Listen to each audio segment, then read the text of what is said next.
Welcome to lecture of computer graphics. इस lecture में हम कुछ एप्लीकेशंस देखेंगे कंप्यूटर ग्राफिक्स की कि इनको प्रैक्टिकली कंप्यूटर ग्राफिक्स को किन किन फील्ड्स में यूज किया जा सकता है, किस तरह से यूज किया जा सकता है और उसके क्या क्या एडवांटेजेस हो सकते हैं। तो सबसे पहली इसकी एप्लीकेशन है GUI यानी graphical user interface. Graphical user interface जब हम किसी चीज के साथ इंटरेक्ट करते हैं, अगर वो ग्राफिक्स की फॉर्म में हो यानी इमेजेस और कुछ आइकन्स बने हो तो आपको पता है हमारे लिए इंटरेक्ट करना आसान हो जाता है। जिस तरह आप लोग अपने मोबाइल फोन, स्मार्टफोन्स पे देखते हैं कुछ आइकन्स बने होते हैं, आप उसको ओपन करते हैं, जब क्लिक करते हैं आइकन पे तो ओपन होता है, एक और इंटरफेस आपके सामने आता है, उसके ऊपर भी आप आइकन्स देख के क्लिक कर लेते हैं। मुख्तलिफ पिक्चर्स की फॉर्म में वो चीजें होती हैं जिनको देख के आपको टेक्स्ट पढ़ने की भी कई दफा जरूरत नहीं पड़ती और आप उनको देख के ही समझ जाते हैं। जिस तरह अगर इसको और आसान लफ्जों में एक्सप्लेन करना चाहें, आप लोग जिस तरह Microsoft word, power point use करते हैं, जब आप उसको ओपन करते हैं तो आप कुछ ऑप्शंस देखते हैं। जिस तरह कॉर्नर पे क्रॉस का साइन होता है, आपको पता है वहां पे आप क्लिक करेंगे तो वो क्लोज हो जाएगा। इसी तरह सेव का एक आइकन बना होता है और प्रिंटिंग के लिए प्रिंटर का आइकन बना होता है। तो ये डिफरेंट जो ग्राफिकल यूजर इंटरफेस के अंदर इसी तरह से डिफरेंट ग्राफिक्स को यूज किया जाता है ताकि जब यूजर किसी के साथ किसी चीज के साथ इंटरेक्ट कर रहा हो तो उसको बहुत आसानी हो। एक तो ये एप्लीकेशन है कंप्यूटर ग्राफिक्स की कि ग्राफिकल यूजर इंटरफेस में इनका काफी ज्यादा यूज है। उसके बाद आ जाता है मल्टीमीडिया। मल्टीमीडिया क्या है? Multimedia basically combination of different multimedia elements है, यानी हम कह सकते हैं it is the combination of images, graphics, animation, video. तो इन सब चीजों को मिला दिया जाता है तो उसको हम मल्टीमीडिया या मल्टीमीडिया एलिमेंट्स बोलते हैं। तो उसके लिए भी हमें ग्राफिक की जरूरत पड़ती है। जाहिर बात है, हमने कोई एनिमेशन बनानी है, कोई इमेज बनाना है या उनको हमने कंबाइन करना है तो वो सारी चीजें मल्टीमीडिया के अंदर कवर हो जाती हैं। उसके बाद आ जाता है एजुकेशनल सॉफ्टवेयर। तकरीबन हर फील्ड ऑफ एजुकेशन के अंदर हमारे कंप्यूटर ग्राफिक्स का एक इंपॉर्टेंट रोल है। मसलन मैं कहता हूं कि हम कोई इंजीनियरिंग की फील्ड से बात करें, इलेक्ट्रॉनिक इंजीनियरिंग की बात करें तो उसके ऊपर सर्किट डिजाइनिंग, ग्राफिक्स की फॉर्म में हम बेहतर तरीके से सर्किट्स को ड्रा कर सकते हैं।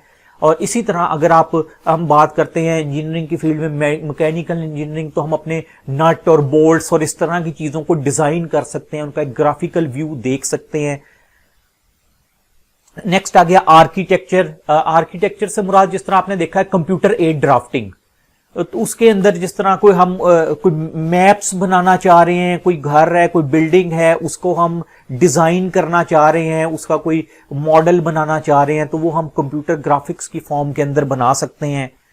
अब प्रिंटिंग टेक्नोलॉजी, अब लेटेस्ट प्रिंटिंग टेक्नोलॉजीज आ गई हैं। आपने देखा कि फ्लेक्स शीट्स जो होती हैं या आपको जो बड़े बड़े साइन बोर्ड्स नजर आ रहे होते हैं, बिल बोर्ड्स नजर आ रहे होते हैं, उनके ऊपर भी जो आप ग्राफिक्स देख रहे होते हैं वहां वो भी इसकी कंप्यूटर ग्राफिक्स की एप्लीकेशन है। वो सब कुछ कंप्यूटर पे ही बनाया जाता है, फिर उसको वहां पे उसको यानी प्रिंटिंग टेक्नोलॉजी के अंदर फिर उसको यूज किया जाता है बाद में। कंप्यूटर आर्ट्स, हम कंप्यूटर के ऊपर जिस तरह कोई लोगो बना रहे हैं या डिफरेंट किस्म के सॉफ्टवेयर यूज करके हम कोई बैनर डिजाइन करते हैं और इस तरह की सारी चीजें वगैरह, वो सारा कंप्यूटर आर्ट के अंदर आ जाता है। नेक्स्ट है कंप्यूटर जनरेटेड मैप्स। आप लोगों ने अपने मोबाइल फोन्स में और कंप्यूटर में भी कुछ मैप्स देखे होंगे। उन मैप्स के अंदर आपने देखा होगा वो सारा ग्राफिक्स ही होता है ना, आपको डिफरेंट लोकेशन बता रहा होता है कि आपके नियर रेस्टोरेंट कौन सा है, वो रेस्टोरेंट का आइकन आपको शो हो रहा होता है, हॉस्पिटल का आइकन आपको शो हो रहा होता है, नियरेस्ट जो भी आपके कोई शॉपिंग मॉल हो या डिफरेंट चीजें वो आपको शो कर रहे होते हैं। पॉइंट ए से पॉइंट बी तक डिस्टेंस भी आइकन्स की फॉर्म के अंदर शो किया जा रहा होता है और वो सारा ग्राफ ही होता है। आपको लाइंस की फॉर्म में वो जो पाथ है वो लाइन की फॉर्म में दिखाया जा रहा होता है, उसका डिस्टेंस बताया जा रहा होता है। तो ये सारे कंप्यूटर जनरेटेड मैप्स जो हैं ये भी हमारे कंप्यूटर ग्राफिक्स की एप्लीकेशन में कंसिडर किए जाते हैं। उसके बाद बायोलॉजी। ये जो बायोलॉजी है ये बेसिकली एजुकेशनल सॉफ्टवेयर के अंदर भी हम कंसीडर कर सकते हैं। जिस तरह हमने कहा कि डिफरेंट, मैंने आपको इंजीनियरिंग की कुछ एग्जांपल दी, उसी तरह बायोलॉजिकल में आपको पता है कि हम जब ह्यूमन ऑर्गन्स के बारे में पढ़ते हैं तो इनके ग्राफिकल रिप्रेजेंटेशन के थ्रू स्टूडेंट्स को सिमुलेशंस के थ्रू ये चीजें सिखाई जा रही होती हैं। मसलन हार्ट हो गया, लंग्स हो गए, ब्रेन हो गया, तो उनके सारे ग्राफिक्स की फॉर्म में वो सारी चीजें दिखाई जाती हैं और वो तो ये भी इसकी कंप्यूटर ग्राफिक्स की एप्लीकेशन है कि इस फील्ड के अंदर भी हम इसको यूज कर सकते हैं। विजुअलाइजेशन, विजुअलाइजेशन होता है किसी भी चीज को डिफरेंट एंगल से देखना। जिस तरह आप लोगों ने सुना होगा 2D आर्ट है, 3D है, यानी 2 डायमेंशन 3 डायमेंशंस। बेसिकली तो यही है ना, 2 डायमेंशंस X और Y डायमेंशन होती है, जो थर्ड डायमेंशन है वो Z जिसको हम डेप्थ बोलते हैं वो ऐड कर दी जाती है। तो ये भी सारा कंप्यूटर ग्राफिक्स के थ्रू होता है। हम हर चीज की डिफरेंट विजुअलाइजेशन देख सकते हैं, उसकी 2D फॉर्म बना सकते हैं, 3D फॉर्म के अंदर उसकी विजुअलाइजेशन कर सकते हैं कंप्यूटर ग्राफिक्स में। उसके बाद एंटरटेनमेंट हम लोग देखते हैं, जिस तरह वीडियो गेम्स हो गई, हमारी एनिमेटेड मूवी हो गई, कार्टून्स हो गए, तो वहां भी सारे कंप्यूटर ग्राफिक्स को ही यूटिलाइज किया जाता है। कंप्यूटर ग्राफिक्स को ही हमारे सामने हाई डेफिनेशन में जो कंप्यूटर ग्राफिक्स होते हैं उनको प्रेजेंट किया जा रहा होता है। तो ये एंटरटेनमेंट की एप्लीकेशंस में कवर हो सकता है। प्रेजेंटेशन ग्राफिक्स, अब ये जो प्रेजेंटेशन ग्राफिक्स है, जिस तरह आपको पता है कि अगर कोई मैं डाटा, मेरे पास थ्योरेटिकल डाटा हो या प्लेन टेक्स्ट की फॉर्म में हो, बहुत सारी लाइंस हो, उस एक एक डाटे को पढ़ना वो थोड़ा सा ना डिफिकल्ट हो सकता है।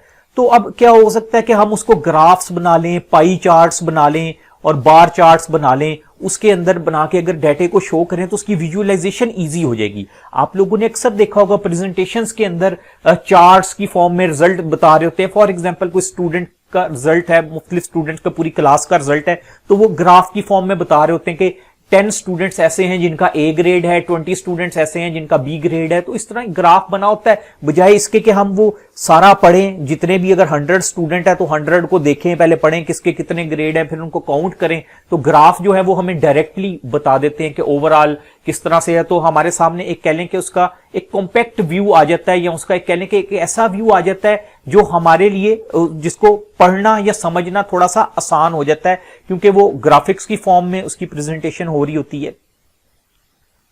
तो ये बेसिक कुछ एप्लीकेशंस थी, और भी कुछ एप्लीकेशंस अगर हम सर्च करें तो हमें बेशुमार एप्लीकेशंस मिलती हैं। कुछ प्रोमिनेंट एप्लीकेशंस को हमने डिस्कस किया कि कंप्यूटर ग्राफिक्स की कौन कौन सी एप्लीकेशंस हैं। तो इसके बाद नेक्स्ट लेक्चर में हम टाइप्स ऑफ कंप्यूटर ग्राफिक्स के ऊपर डिस्कशन करेंगे कि उसकी कौन कौन सी टाइप्स हैं, कुछ उसकी एग्जाम्पल्स के साथ उनको समझने की भी कोशिश करेंगे। Thank you very much.